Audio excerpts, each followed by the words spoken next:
RRR వంటి అరివీర భయంకర hit తర్వాత పీక్స్ అంచనాలతో వచ్చిన దేవర ఫ్యాన్స్ కు మాత్రం మరిచిపోలేని హిట్ గా నిలిచింది.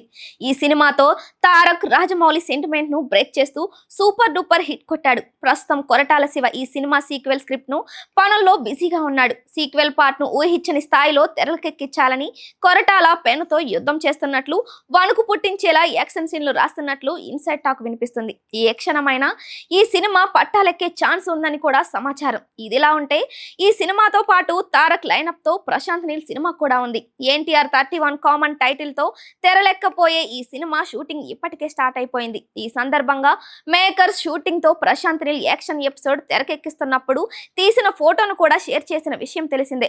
ఇప్పటికే హైదరాబాద్ పరిసర ప్రాంతాల్లో పలు కీలక లొకేషన్లలో యాక్షన్ బ్లాక్స్ ని చిత్రీకరించిన దర్శకుడు ప్రస్తుతం ఓ బిగ్ స్కేల్ సీక్వెన్స్ ను రెడీ అయ్యారు. ఇది మామూలు సీన్ కాదు. ఏకంగా 2000 మంది జూనియర్ ఆర్టిస్టులు అడ్డగోలుగా ముస్తాబు చేసి ఓ శ్మశాన వాటికగా నేపథ్యంలో భారీ యాక్షన్ సీన్ ను షూట్ చేస్తున్నారు. ఈ యాక్షన్ బ్లాక్ ని వీక్షించిన యూనిట్ సభ్యులే ఇలాంటి విజువల్స్ తారక్ కెరీర్ లో ఇప్పటిదాకా ఎప్పుడు చూడలేదు అని అంటున్నారు. రాత్రి వెలుగుల్లో పొగమంచుతో శ్మశాన వాతావరణంలో తారక్ చేసే రాబోయే ఫైట్ సీన్ గురించి వినిపిస్తున్న ముచ్చట వర్ణనలే ప్రేక్షకుల రక్తం ఉక్కిరి బిక్కిరి చేయడానికి సర్వసిద్ధంగా ఉన్నాయని చెబుతున్నారు. ఇక ఈ సినిమాకు జనవరి 9, 2025 రిలీజ్ చేయడానికి యూనిట్ సిద్ధంగా ఉందని క్లారిటీ ఇచ్చారు.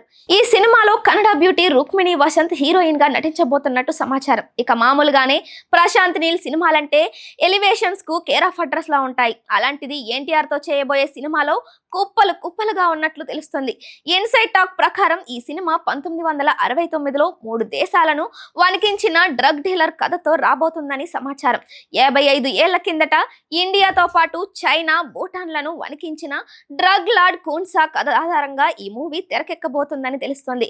లార్డ్ ఖున్సాగా ఎన్టీఆర్ కనిపించబోతున్నారట. ఇందులో నిజమెంతో తెలియదు. కానీ ఇదే కథను నీల్ మామ తీస్తే మాత్రం అరాచకానికి డెఫినేషన్ లా ఉంటుంది. మామూలుగానే ఎన్టీఆర్ అంటే ప్రశాంత్ నీల్ కు పిచ్చి. అలాంటిది ఇప్పుడు ఫేవరెట్ హీరోతో అంటే ఎలా తీస్తాడో ఊహకు కూడా అందదు.